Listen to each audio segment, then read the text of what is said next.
전세 사기는 개인의 부주의로 인해 발생한 문제가 아니고 사회적인 재난입니다. 국가의 부동산 정책 실패와 악성 임대인들의 조직적인 범죄로 인해서 벌어진 사회적 재난이고, 전세 사기를 당하면 정말 세상이 무너지는 것 같은 느낌을 저도 많이 받았고, 아마 지금 피해를 겪고 계신 분들도 그럴 것 같고, 그런데 전세 사기가 우리 인생의 전부는 아니라고 생각합니다. 그렇기 때문에 이 문제를 이겨낼 수 있고 우리는 살아갈 수 있고 앞으로 더 행복한 나날들을 누릴 수 있다라고 생각합니다. 반갑습니다. 전세사기 깡통전세 피해자 전국대책위 공동위원장 이철빈이라고 합니다. 31살이 되었는데 20대 후반과 30대 초반을 전세사기 문제와 싸우고 있습니다. 현재 대통령 선거 기간을 맞아서 각 정당 후보에게 이 전세사기 문제가 정말 중요하다, 그리고 이 문제를 해결해 달라라는 그런 의사를 전달하는 활동들을 하고 있습니다. 각 정당의 정책 제안식, 정책 협약식 이런 것들을 제안하고 현재 진행 중에 있고요. 이거를 바탕으로 전세사기 피해자분들에게 정말 우리의 문제를 신경 쓰고 해결해 줄 수 있는 후보가 이 후보인 것 같다라는 것들을 좀 알리는 그런 활동들도 하려고 하고요. 전세 사기 문제 해결을 바라는 시민들이 굉장히 많다라는 것들을 좀 같이 전달하고 있는데요. 4월부터 5월 초까지 그 전세 사기 근절을 위해서 시민들의 서명을 받는 캠페인을 벌였습니다. 그때 이제 14,586명의 시민분들이 함께 참여해 주셨고, 그 서명부와 함께 전세 사기를 없애기 위해서 정책 요구사항을 저희가 만든 것들이 있습니다.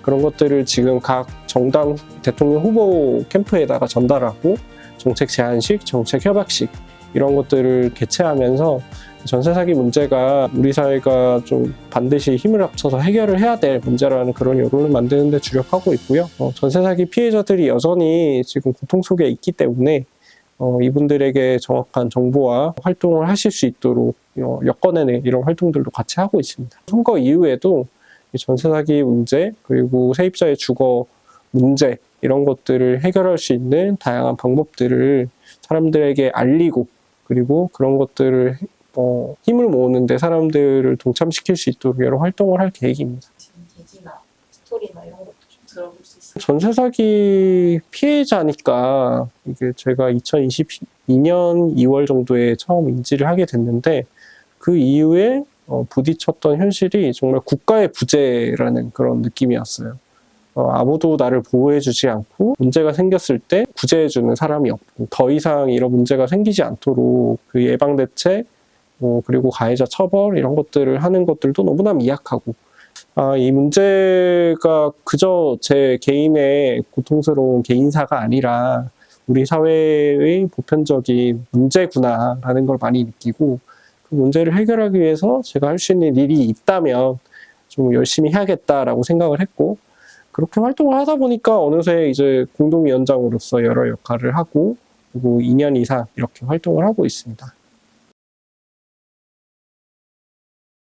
네, 일단 전세 사기가 우리 사회에 본격적으로 문제로 알려진 건 2022년 하반기부터고요.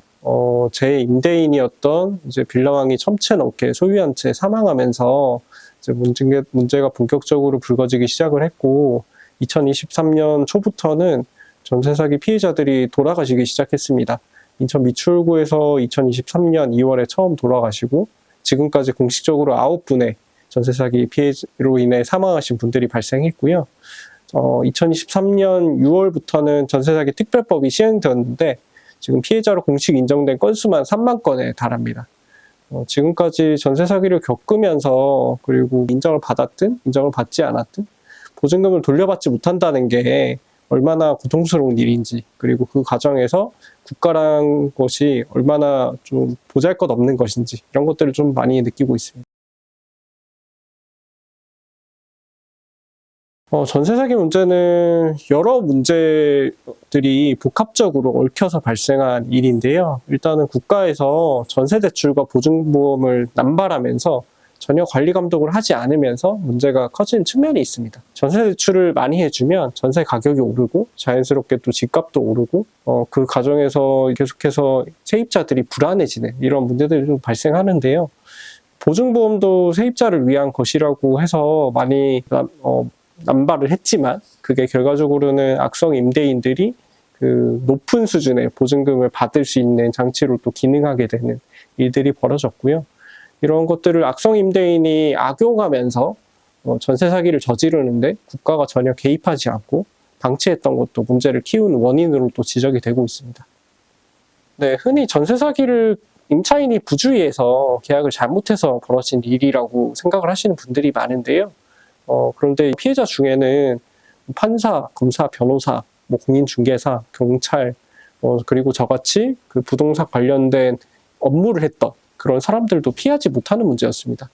계약서를 꼼꼼히 검토하고 계약하기까지 서류를 많은 것들을 검토를 해도 사실은 악성 임대인이 마음 먹고 사기를 치려고 하면 피할 수가 없어요. 대표적으로 계약을 꼼꼼하게 진행을 했는데 계약하고 난 다음에 바지 임대인으로 임대인이 변경이 되게 되면 임차인은 손쓸 수가 없거든요. 네, 그래서 그런 부분들은 여전히 문제가 되고 있고요. 저 같은 경우에는 계약서나 등기부등본 서류들을 꼼꼼히 봤는데 계약 당시에는 전혀 알 수 없었던 임대인의 체납세금이 60억 원이 넘는 상태였습니다. 네, 그런 것들을 지금도 임차인이 제대로 알아보기란 너무나 어려운 상황이고요. 이런 것들을 알아보고 임차인이 안전하게 계약을 한다라는 것은 굉장히 좀 어렵고 과한 기대를 하는 거라고 저는 생각합니다. 보통 하나하나 달리기 따져보면서 집을 구하는 사람이 그렇게 많지가 않으니까 사실. 임대인이 바뀐다고 해서 임차인한테 알려줘야 될 의무가 없거든요.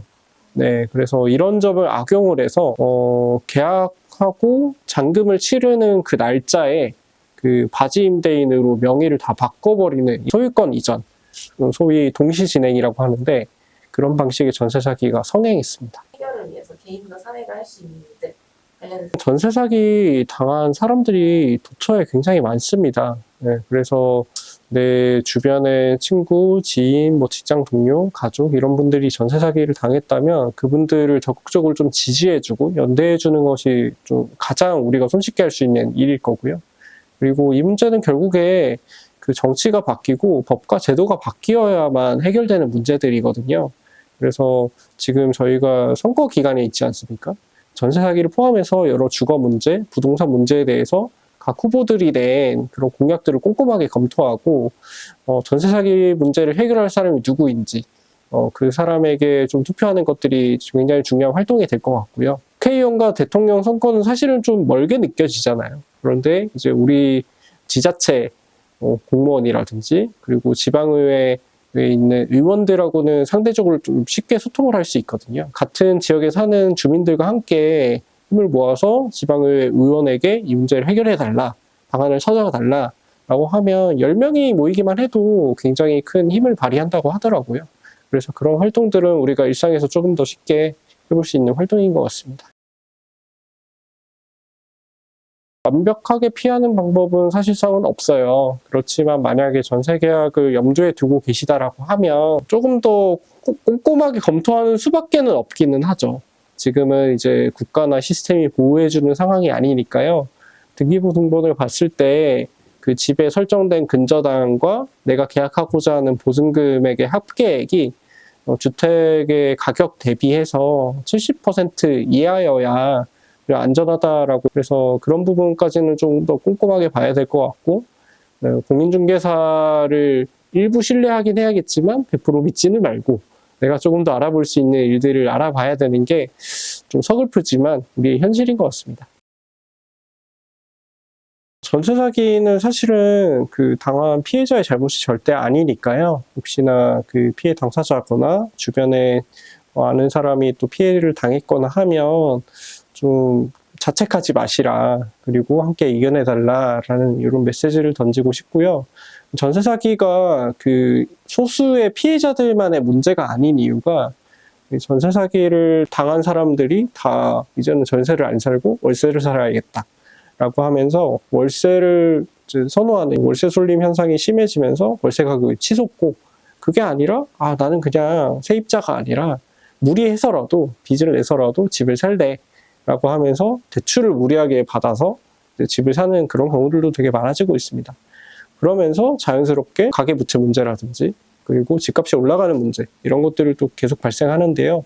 이게 우리 모두의 부동산 문제거든요. 그래서 이거를 그저 전세 사기 피해자들만의 문제, 소수의 문제로 치부하는 게 아니고 이 문제를 국가적인 관점에서 그리고 우리 사회 모두의 문제라는 점을 꼭 인식하고 앞으로도 계속해서 바꿔나가야 될 문제로 인식하고 저희가 좀 행동을 해야 된다.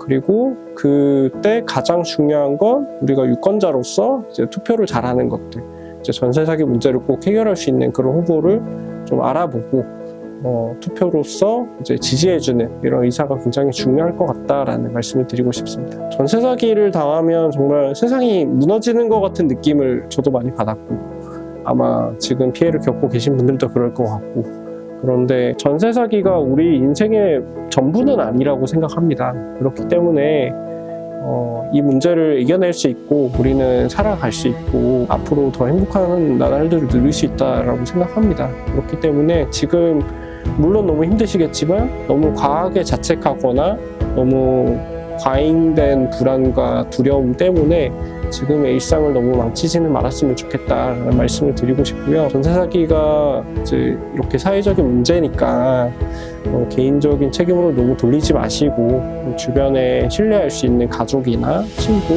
지인분들에게 좀 털어놓고 좀 지지받는 것도 굉장히 중요할 거고요. 그리고 문제 해결을 위해서 앞장서서 활동하고 있는 전세 사기 피해자 대책위가 곳곳에 있습니다. 그런 대책위 활동에도 열심히 동참해 주시고 언론 취재가 있거나 했을 때 좀 적극적으로 응해 주시고 그런 활동들이 이 문제를 해결하는 데 큰 도움이 되거든요. 그래서 그저 가만히 있지 말고 조금 더 적극적으로 당당하게 이 문제를 같이 헤쳐나가보자 라는 말씀을 꼭 드리고 싶습니다. 전세 사기는 개인의 부주의로 인해 발생한 문제가 아니고 사회적인 재난입니다.